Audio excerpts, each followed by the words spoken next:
EGM Network. This is Martha Matters. From real estate, healthcare, current events, taxes, or just about any topic, we're talking about it. Call us with any questions on just about any subject. Now, here she is, Martha! Well, hi, everyone, and welcome. There's something magic about September when it comes to governments, whether federal, local, or state in between. Budgets always seem to be made and broken and established in the month of September and October, and basically almost all different types of government positions.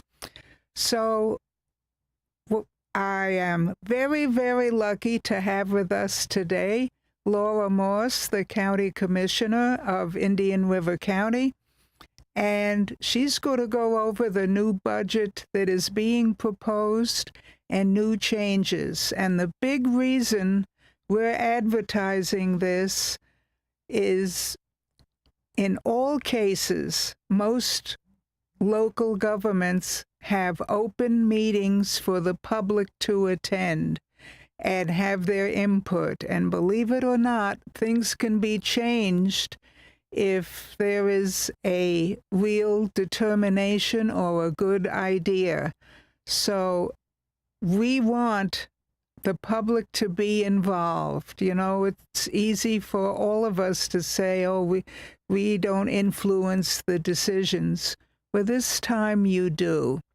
So without spending any more time on this topic, I want to introduce you to Laura Morse, and she's going to go over everything they have planned.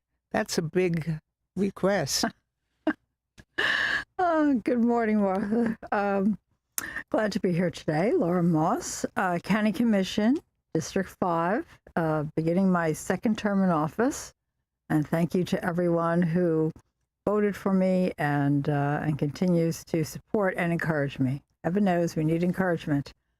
The reason why the budget comes up in September, this is actually the public hearings are in September, because the county's fiscal year, as most municipalities do, starts October 1st. So we need the budget to be final approval in September. The budget workshop was in July. So all of this is posted on the county website, which is indianriver.gov. In September, there are 2 public hearings, and that's required by state law that they be after 5 o'clock, so everyone can attend.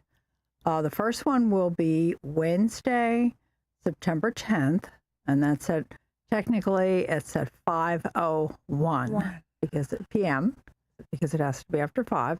The second one is a week later. That would be Wednesday, September 17th. And again, that's at 5:01.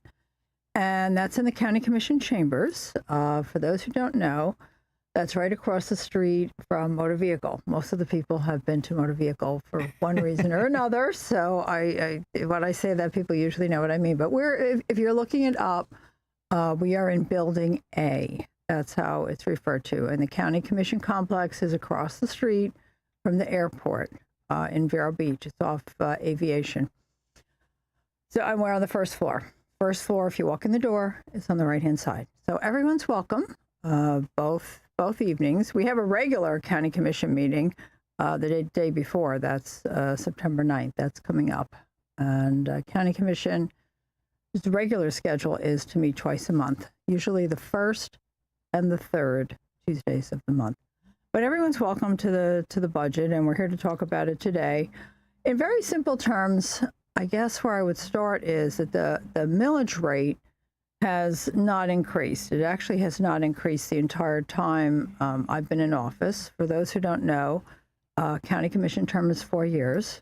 So I'm in year 5 now because I was reelected last year. And the millage rate has not increased during that time. The millage rate, very simple definition would be, that's the number of dollars per $1,000. That's why it's mills. Mills is 1,000 per $1,000 of your assessed value. So I'm going to round the number off, but the number currently is, say it's like $3.50 per $1,000 of your assessed value. And that's why taxes go up, because the assessed value of your home goes up, depending upon. It has in recent years. It doesn't always. We've had years where, and Martha can speak to this better than I can, but we've had years when, property values have decreased and the real estate market has been in turmoil. But generally, overall, property values have increased. So, and we are, by the way, is it like the 6th or 7th lowest tax rate in the state? For those who don't know, there are 67 counties in the state of Florida. So if we're 6 or 7 from the bottom, we're in the bottom, 10% of that. So usually I don't like to be at the bottom of anything, but this time it's good. When it comes to money, it's good. This time it's a good thing to be coming in last. That we have a very low millage rate. In fact, our surrounding counties both have a higher millage rate. St. Lucie and Brevard both have a higher millage rate than we do. So we are very, we try to be very lean, I won't say mean, that doesn't sound right, but we try to be very conservative. We try to be fiscally responsible and fiscally conservative in the way we are spending the dollars. And by the way, the budget, I know people tend to think of it as county commission and the most obvious things, but that money that's collected also covers all of the constitutional officers. So what do I mean by that? Who's a constitutional officer? That would be your supervisor of elections has a budget, your property appraiser has a budget, your tax collector, your comptroller, the sheriff is a constitutional officer. So all these different constitutional officers have budgets, and we have to provide the funding for them. So about 2/3, if you look at pie, I add it as a pie chart, and I love pie, and I love pie charts. It's about 2/3 of it is going toward the constitutional officers, and then the remaining covers all the different things that the county provides, like water and sewer, roads and bridges, the more I won't call them mundane, but let's just say the necessities. The necessities of life. So now that I've laid the foundation, Martha, any specific points you would like me to address? We were discussing it ahead of time. Cindy, you had concerns about the library. Just that the budget. Yeah, that the budget needed to be, of course, it's always that when the more people move into the county, that the budget need to be increased for the library for a couple of different free programs, free to the patron programs. So, of course, the library is paying for it from the budget. So that's what I was talking with Laura about. Okay. Well, we will definitely, or I won't say we, I'll take a look at that budget. That's one of the libraries. That's one of the, anybody who looks at the budget, which is, hundreds of pages, you'll see that that's one of the smaller amounts. It is available, by the way, if anybody wants to look at the budget, and there is a budget message from the county administrator that's about a dozen pages long that gives an overview. That's available on the county website, indianriver.gov. So if anybody wants to take a look at the exact amounts for anything, you can go there and look at that. Yeah. Okay. There was one thing that several people have approached me on.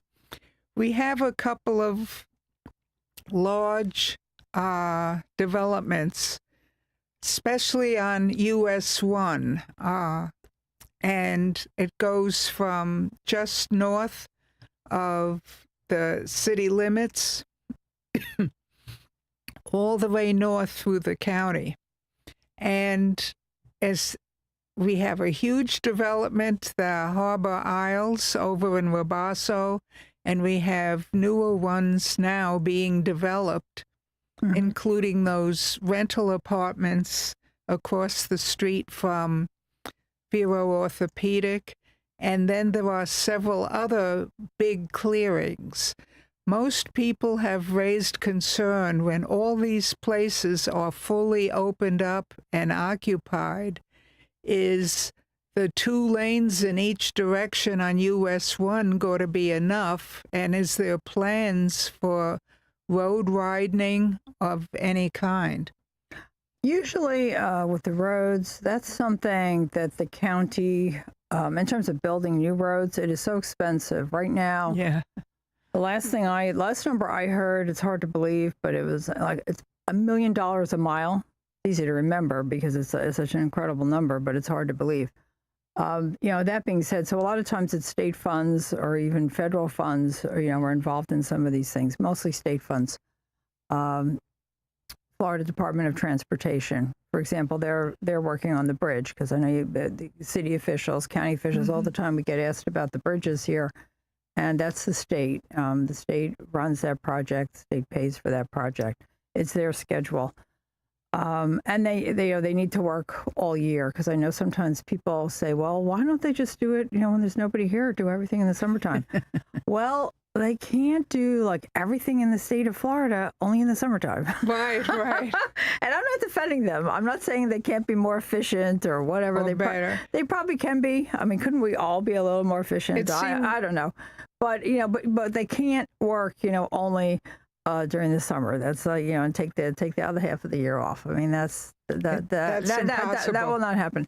That being said, your concerns about traffic, I share, the community shares. It's come up. We've done a number of community outreach studies. We did one for the urban service boundary. Should we move that? And that's the area in which we supply water and sewer. Should that be moved? Right now it ends at about 58th, 66th Avenue, depending upon where you are. And we all know that because after that it's rural. So we did a study for that. We did another survey for Oslo Road because, as most people know, will be added, that intersection will be added off I-95. So did you want the urban service boundary extended there? And, I love it because now I have it in writing. The answer for Oslo Road was people want to preserve agriculture. And I'm like, yes, yay. So do I. We love our green space. Sure. We love going, I absolutely enjoy it, just taking a drive out west. And that's one of the things I love about our county is the diversity of it. You can drive to the different cities or drive out west and be in a totally different environment. You just relax. It's wonderful. Whatever kind of, relaxation pursuits you have. That being said, one of the concerns that was the Oslo Road study came out that people want to preserve agriculture. With the urban service boundary, the number one concern was impact on the natural environment. So that's what our community is concerned about. And the second was traffic. I said traffic. So impact on the natural environment and traffic. So we are well aware of it. It's documented. It's a big concern of mine. And by the way, I voted against extending the urban service boundary on Oslo Road because right now we have a 1-year moratorium on rezoning. So in my opinion, it was a 4-1 vote. It went through anyway. Yes, but I'm glad you voted that way. But you know what? And here's the thing of it, Martha. I'm thinking if we're not going to rezone at this point, it's mainly agricultural. People want to preserve agriculture. So maybe we're already there. We don't have to say right now that we're going to extend the urban service boundary. Let's just wait. That's good. What's the rush? To me, that signals to developers that it's full speed ahead. Come on down, or come on in, or whatever. And that's I don't think that that's the right message. It's not the message that we're hearing that people want to send. As you were saying earlier, people are very concerned about traffic, and all these developments coming in, and can the roads handle it? Infrastructure, to me, is a huge concern right now. Infrastructure, and we all experience it. We all see it where it's not abstract. We don't have to complete a study to know that it's a concern. You get in your car, you go somewhere, it's a concern. And yes, I know people have said, well, if you lived in Fort Lauderdale or if you lived in Miami, then you should worry about traffic. Well, okay, but we don't live there.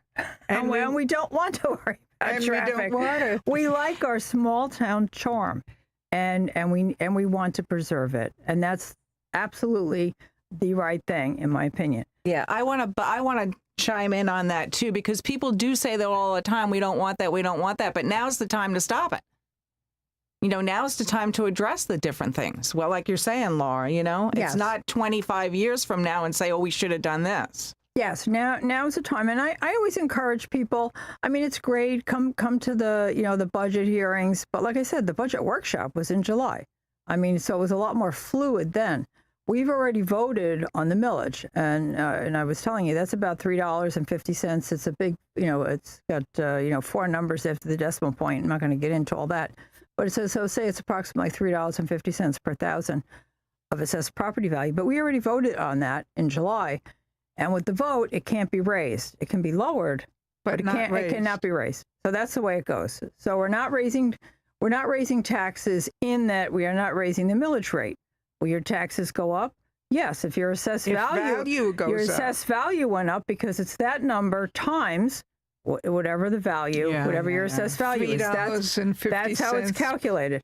So if you wanted to pay, or if we all decided we wanted to pay the same amount of money we paid last year, then you would do what is called a rollback, okay? And that's by rollback rate, without making it too complicated. That means that you have the same amount of money to work with that you did last year. The only problem with that is the cost of everything has gone up since last year, as we all know, just in our daily lives. Okay, I mean, I'm not talking about the cost of government, just the cost of everything has gone up. Mm-hmm. And the other thing that has happened that I have seen, I started my career in government in 2016 as the mayor of Vero Beach, so that was pre-COVID. But what I've seen is that costs have gone up since COVID. I mean, they went up a huge amount, and they just haven't come back down again. So I don't know if this is the level, the new norm. The new reality. If it is, I'm not in love with it, put it that way, because everything is just so expensive. As I said earlier, road work, it's, $1 million a mile is incredible. I mean, that's an incredible number. A traffic light, people often say to me, oh, well, we should have a traffic light here, a traffic light there. Yeah. Well, guess what the price of that is? Yeah, that's about another $1 million. Mm-hmm. You have to have, at a major intersection, if you put a traffic light in, so $1 million here, $1 million there, that adds up to real money, I mean, it already is. $1 million to me, that's a lot of money. So the cost of everything has gone up. And by the way, everybody needs a salary increase because when they go grocery shopping or any kind of shopping or whatever they buy, whatever their activities of daily living are, all of those have increased in price also. So it's difficult. Well, okay. That is very informative. Oh, I can imagine what's ahead, because prices of, especially properties you've owned a long time, the prices and the assessed value is really skyrocketing. Minus the homestead amount, that's all, as you know. Yeah, that's good. Well, okay, we've got to take a quick break, but stay with us. We'll be back with a lot more information, so stay tight.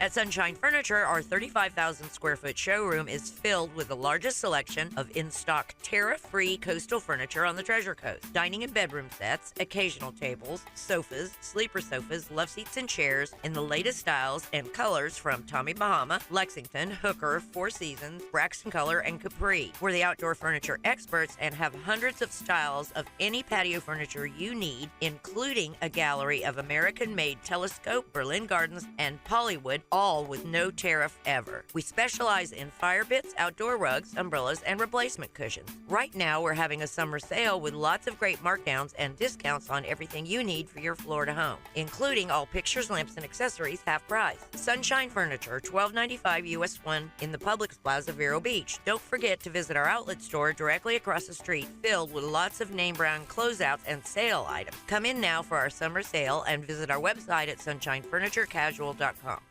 Welcome to Riverside Theater's Comedy Zone, where the comedy is wild, untamed, and downright hilarious. Hit the zone this Friday and Saturday night at 6:30 and 8:30 for the Treasure Coast's best live stand-up comedy show, featuring nationally recognized comedians with cabaret-style seating and food and drink table service.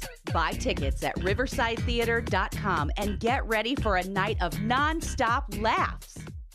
Parent Academy invites you to a free workshop for parents and caregivers of neurodivergent children on Saturday, September 20th. Learn strategies and approaches from a panel of experts who help kids thrive each day. The first 25 registered attendees get a $25 Amazon gift card free. Parent Academy, Saturday, September 20th from 9:30 to noon at Thrive in Vero. Register at 772-770-4811. Brought to you by the Mental Health Collaborative of Indian River County.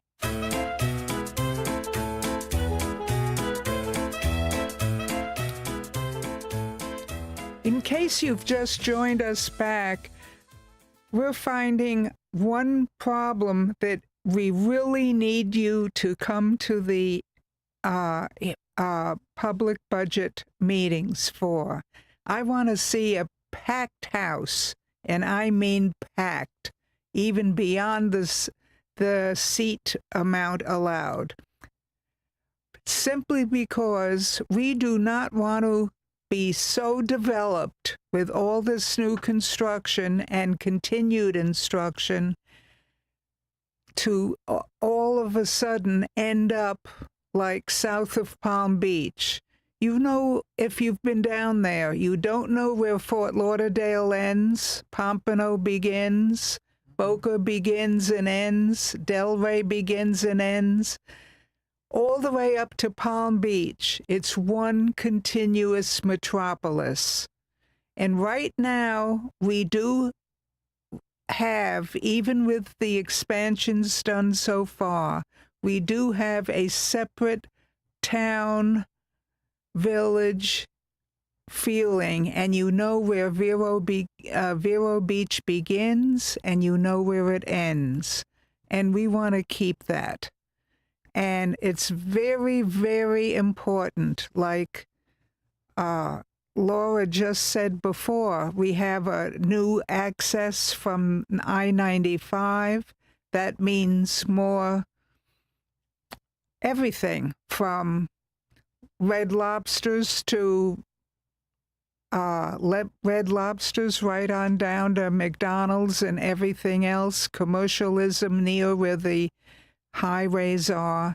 And we want to stop this constant citification, that's my word, of becoming a massive city. So, Laura, can you help us with that? Yeah, a good thing to do is always check the agenda. As I said earlier, County Commission meets twice a month. I'm talking about the regular meetings now. We meet twice a month on Tuesdays, usually the first and the third Tuesday. But it's really simple to check. All you need to do is go to indianriver.gov and just take a quick look at the agenda and see if there's anything that piques your interest or your concern. And either plan to attend the meeting. All meetings are videotaped. You can watch the video or send emails. Emails are very powerful too. Stay involved, I guess, would be the best thing I could say all the way along. Thanks. Oh, well, that's beautiful. And again, if people want to reach you in particular? Yes, L. Moss, M-O-S-S, at indianriver.gov. My pleasure. Thank you. Oh, that's beautiful. Well, okay. And again, if any of you listening have questions, you can also reach Evergreen Media right here in Vero Beach. And we will call you back and answer them. So have a very good day, and we'll see you with the next visit.